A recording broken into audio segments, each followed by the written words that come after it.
Hi everyone, VortexTCG here, and today I'm going to be showcasing you my updated build of a deck that is actually just my favourite deck in Digimon of all time, essentially. And if you've been around the channel for quite a bit now, you know exactly what deck this is. It is DarkKnightmon. DarkKnightmon is a deck that holds true to me quite a bit because it helped me get my top 4 finish at a Living Realms second anniversary event.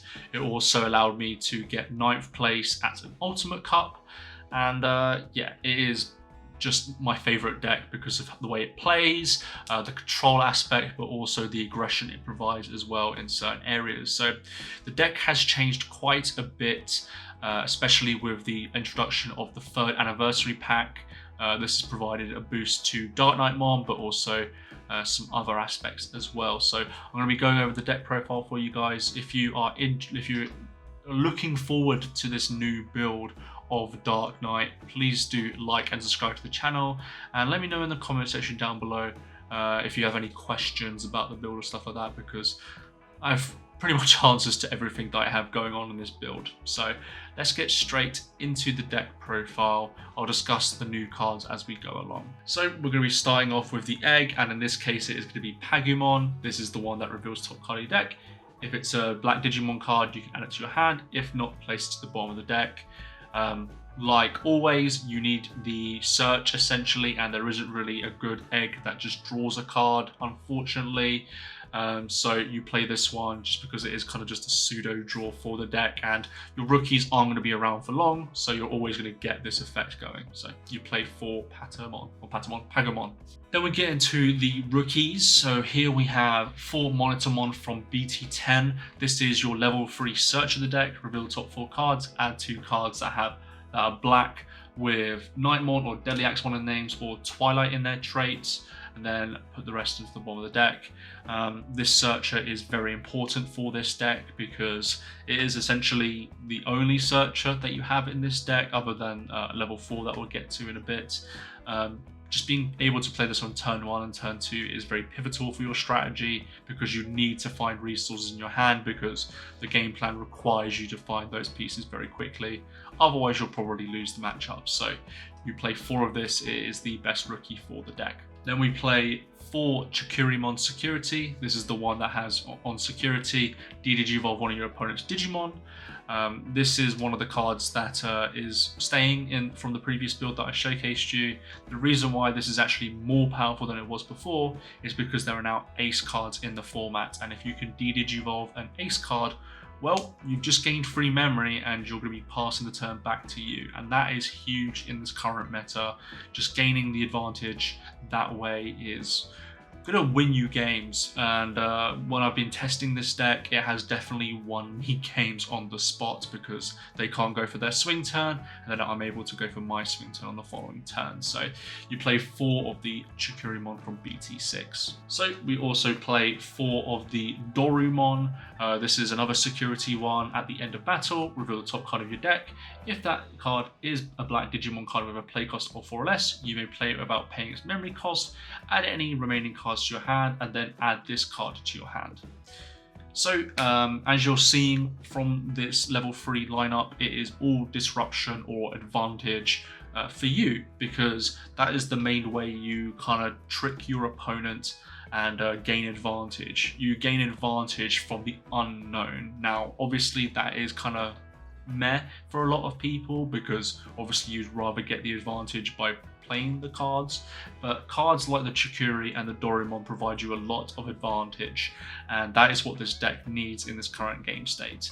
The Dorumon essentially allows you to play any level 4 from our deck, which is huge, especially as some of them have game changing abilities such as the Deadly Axe mode, which I'll get into, but also stuff like the Deadly Axemon and the brand new Skull Knightmon as well. So this is a really nice card, and it also adds it to the hand either way, and it also adds this rookie to the hand also. So you're able to get a rookie for your following turn if you need to find one, and then you're also able to just add any card that they search. So it could be a Dark Knight, it could be could be anything. It could be anything in the deck. So that is very important for the deck, and that's why we play 4 of it. Let's get on to level 4s now. The first one is going to be the Skullknightmon Mighty Axe mode.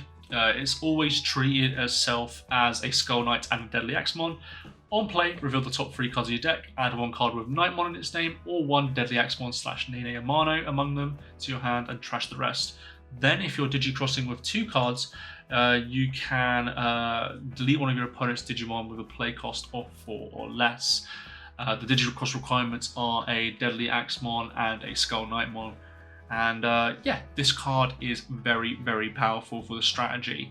Not only is it a searcher, but it's a heavy disruption for your opponent as well. So what do I mean by that? So let's just put it this way, essentially. For example, if you play Doraemon from Security and then it reveals the Skullknightmon Mighty Axe mode, and you play the Skullknightmon Mighty Axe mode, you're then able to use the Digicross requirements as well. So you can also delete a level 4 because the Digicross requirement is when you just play a guy. So you're able to gain massive advantage that way.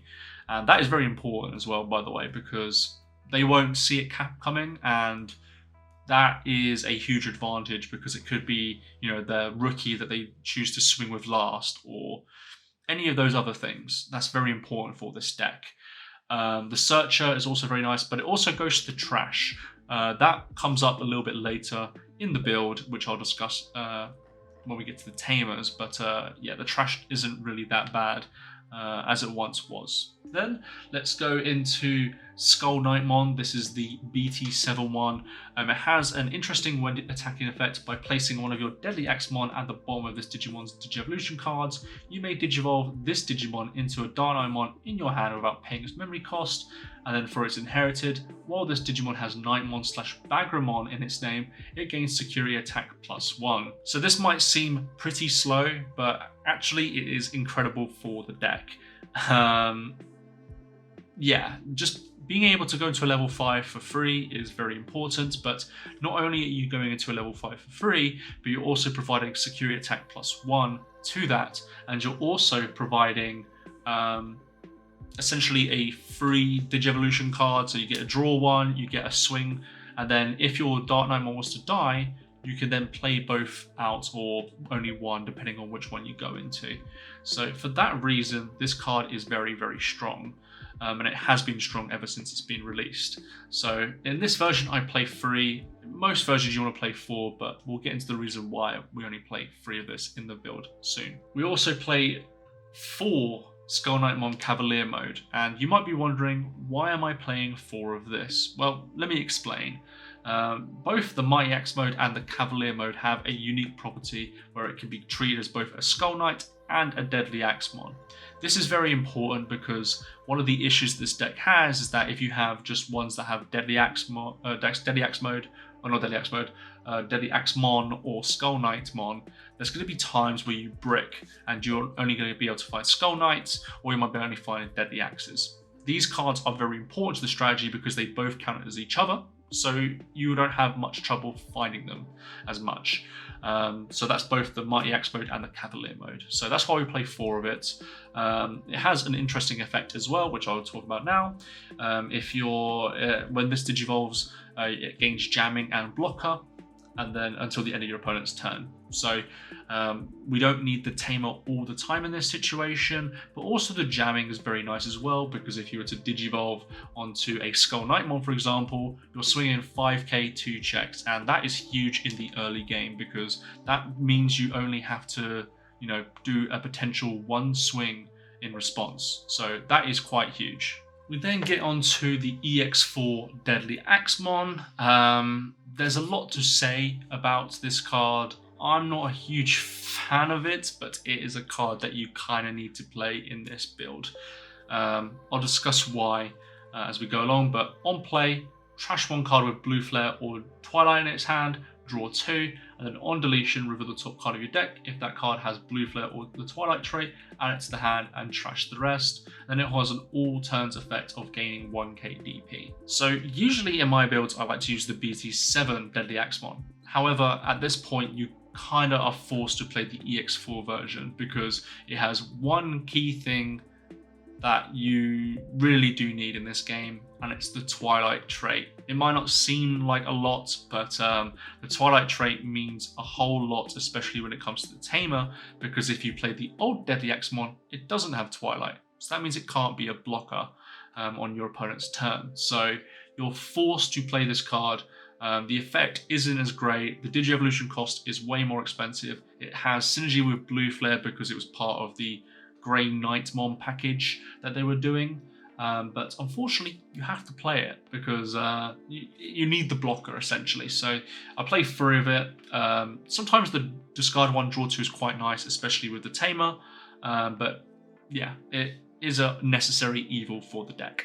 Then we get on to a brand new card in Skull Knightmon promo. This is the brand new one from the 3rd anniversary pack. It has on deletion, you may play a Tamer card with Nene Amano / U Amano in its name for your hand, or trash without paying its cost, then save. And then it has a your turn effect as inherited. While this Digimon has Bagra Army or Twilight trait and is level 5 or higher, this Digimon gains security attack +1. This card it's okay in certain areas, and let me explain why.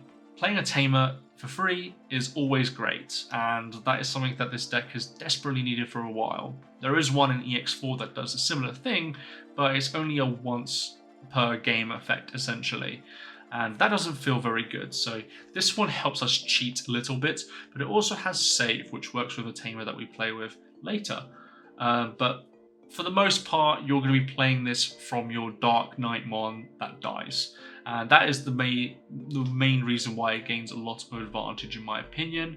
And yeah, the card's a bit awkward at times because it has synergy with Bagra Army as well.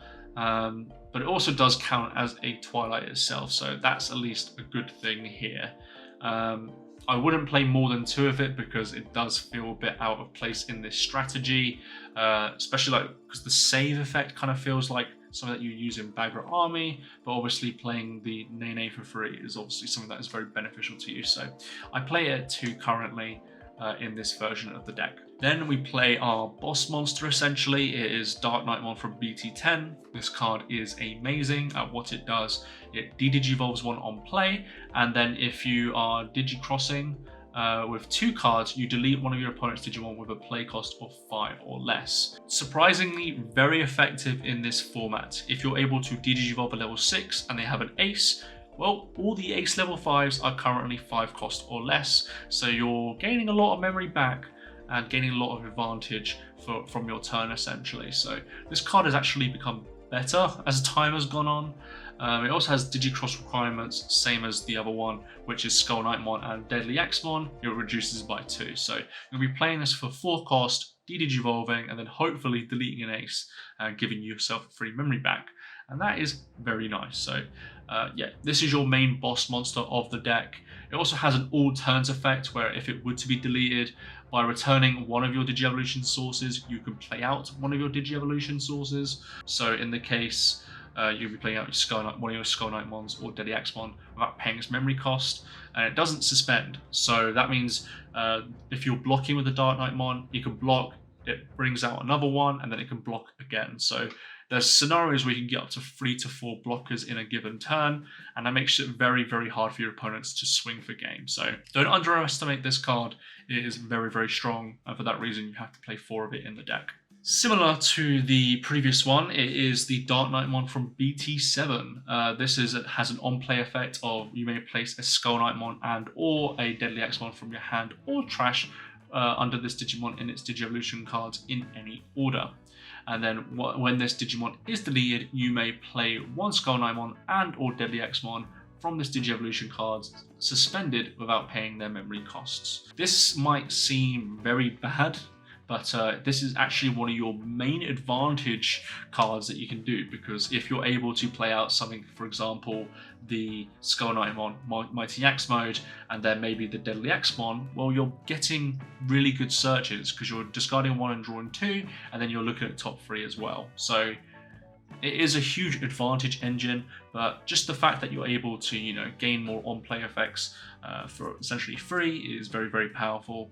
It's not as powerful as the previous one that I mentioned, but you do need to play this one because this is the second best. We do not talk about the EX4 version, so yeah, we played 2 of this in our deck. Let's get on to level 6s now. Let's start off with the big guy himself, DarkKnightmon X Antibody. When digivolving, you may return one black or one purple Digimon card other than DarkKnightmon X Antibody from your trash to your hand. Then, if DarkKnightmon/X Antibody is in its Digimon's Digievolution cards, delete one Tamer and then unsuspend this Digimon. And then it has an on-deletion effect of you may play one DarkKnightmon from your trash without paying its memory. This is a very, very strong effect. The ability to actually delete your opponent's Tamers is huge. There are very, very few cards in this game that actually does that. And the cards that do are considered unfair because it is unfair. It's an unfair mechanic. Stuff like, you know, Hades Force, you know, those are powerful cards, and DarkKnightmon has its own version of that. But the actual most important thing about this card is the fact that it also unsuspends and it also returns a guy from your trash. It might not seem like much, but there's sometimes in the game you have trouble finding your pieces, and your trash is almost like a secondary resource for that. And DarkKnightmon X Antibody definitely helps in that scenario. So you definitely play 3 of this. 4 is a bit overload now, and especially as there are better level 6s that you can be playing, such as the one I'm going to talk about now. It might not seem like it would fit, it might not seem like it would work, but surprisingly, this is the second best level 6 you could probably be playing in this deck. It's Diaboromon Ace. This card is amazing at what it does, surprisingly, because it works in a lot of ways. But let's talk about it first before I get off on a tangent. It has the normal blast digivolve thing, so you can do on your opponent's turn, and then when digivolving and when attacking, you may play one Diaboromon token without paying its memory cost, of course, and then all turns, once per turn, when an effect plays another Digimon or Diaboromon token, you may delete one of your opponent's play cost, delete one of your opponent's Digimon with a play cost of 3 or lower, and then for each of your Diaboromon, add 2 to the maximum play cost for this effect. So as soon as you play out that token, you now have a play cost of 7 because you have the Diaboromon Ace itself and you also have the token. That means you can pretty much get rid of a lot of level 4s and a lot of level 5s. And you know what works against it? Aces as well. So if you're able to delete an ace on your opponent's turn, good advantage for you, to say the least, because it ends the attack essentially, or ends the turn for them. And also the token has double usage, because not only are you getting a token, but you're also able to swing with that token as well. So it can also be very defensive, but also very aggressive against your opponent as well. So don't sleep on this card. This card does amazing in this deck, and we play it at 2. One that you might think is a little bit weird for this deck, it is QuartzMon. This one has, you know, it's a very powerful card, as most of you know. When digivolving, suspend all other Digimon and all other Tamers. Then for every 2 suspended Digimon and Tamer in play, gain 1 memory. All turns, all other Digimon and Tamers don't unsuspend, and then when attacking, suspend one of your opponent's Digimon or Tamers, then trash the top card of your opponent's security stack for every 5 suspended Digimon or Tamers. DarkKnightmon is about slowing your opponent down, and guess what slows your opponent down? Having everything suspended. Essentially, even if this dies, it essentially buys you another turn, and sometimes that matters quite a bit. But even if this card survives, it does a lot for you. It's going to suspend everything, and then you're able to trash cards. Trashing security is very, very powerful, and for the cost that this provides, you gain 1 memory for every 2 suspended Digimon or Tamers on the field. If you're able to go into like a swing turn of DarkKnightmon, swing, then go into DarkKnightmon X, then unsuspend, delete one of their Tamers or something like that, and then, you know, then go into your QuartzMon, you've got a huge advantage. And yeah, this can be a little bit bricky, so I only play at 1, but when it does come up, it comes up a lot. So yeah, don't sleep on QuartzMon in this deck. Let's talk about the Tamers. We play 3 Nene Amano from BT10. It's another searcher for the deck. Reveal the top 4 cards deck. Add 1 card with Knightmon, Deadly Axemon, or one card with Twilight in its traits to your hand, and then place the rest at the bottom. And then it also has additional effects, so opponent's turn, all your Digimon with DarkKnightmon in its name or the Twilight in their traits gain blocker, and then when on deletion, gain 2 memory. So the idea is that you go DarkKnightmon X, unsuspend, delete your own Tamer, gain 2 memory back. It's a 2 cost level 6. But for the most part, you kind of don't want to do that. Just gaining the blocker effect is very, very powerful for your deck alone, and the search is also quite nice as well. So you do have to play this at 3. I used to play it at 4 because I just need to get this card as soon as possible. But now, you know, the deck has become a lot more consistent over the time, so yeah, you play 3 of it now. One thing that I wasn't expecting in this deck was the 4 Kiriha and Nene. Let me explain. This card does a lot for the deck, surprisingly now, especially as sometimes you just might be a little bit out of reach on certain cards. So it's always treated as a Kiriha and Nene. Start of your main phase, if there are 2 or more Digimon in play, gain 1 memory. All turns, when you would play a Digimon card with the Blue Flare trait or Twilight trait in it with Digicross requirements, by suspending this Tamer, you may place 1 card from under your Tamers and 1 card from your trash as Digi-Evolution cards for a Digicross. Yeah, so using your trash sources is very, very powerful now. Especially now that we have the new Skull Knight that also has save, so you can also use that from underneath. This Tamer comes up quite a bit, and just sometimes you just have this issue where you're using too many resources from your hands, and then you'll get to a situation where you only have 4 or 5 cards in hand and you can't really progress as much as you want to. Well, now you have essentially a resource engine in your trash, and that is huge for this deck. Especially now that I've done way more playtesting with 4 copies in this deck. And yeah, unfortunately it doesn't provide blocker, but it helps you get to your blockers. So yeah, we play 4 of this in the deck. For options, we play 1 Immortal Ruler. You only need to play 1 of this, I'm being honest. But essentially, if you have a Nene Amano in play, you may use this card without meeting its color requirements. And then the main effect, trash the top 3 cards of your deck. And then you may play a DarkKnightmon from your trash for its memory cost. And if you were to play this Digimon card, play a Dark Knight with Digicross requirements, you can also use the trash as your Digicross requirements as well. Yeah, this just acts as your 5th, 6th, 7th Dark Knight in your game.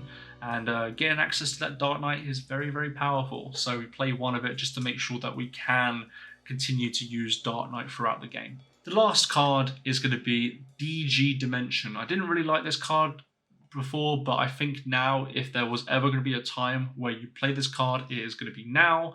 DG Dimension allows you to, well, if you use this card if you have a Black Tamer in play. You have a lot of Black Tamers, you can reduce the cost by 1, and then the main effect, de-Digivolve 1 on 3 of your opponent's Digimon, and then if it has, then delete 3 of your opponent's Digimon with play costs or 6 or less. Like I've mentioned before, this hits aces very, very hard, and just to be able to de-Digivolve a bunch of guys on the field can be very, very strong in its own right, because that means they have to find resources, more resources, compared to what Ultimate Flare used to do, which is essentially eliminate a whole stack. There are still cases for Ultimate Flare in decks, but I think at the moment, in my testing, DG Dimension has come up on top just slightly, so I am currently playing that, and that is my deck list for DarkKnightmon. So what do you think about my deck list for DarkKnightmon? As I said, this is essentially my favourite deck of all time, and I wish there was a little bit more love for this deck. There's currently BT14 stuff being revealed, so I hope that we can get some more Dark Knight stuff, but unfortunately I'm a little bit hesitant, if we will. I really wish this deck would get some more support, because I think this deck, for a lot of people, has gone completely under the radar. When people play it, they're like, oh, is this an actual deck? And I would love it to actually get the recognition it deserves. So let me know what you guys think about the deck list that I provided today. Is there things that you would add, things you would change, things you would just completely remove? Let me know in the comment section down below. Thank you all for watching, and I'll see you all in the next video.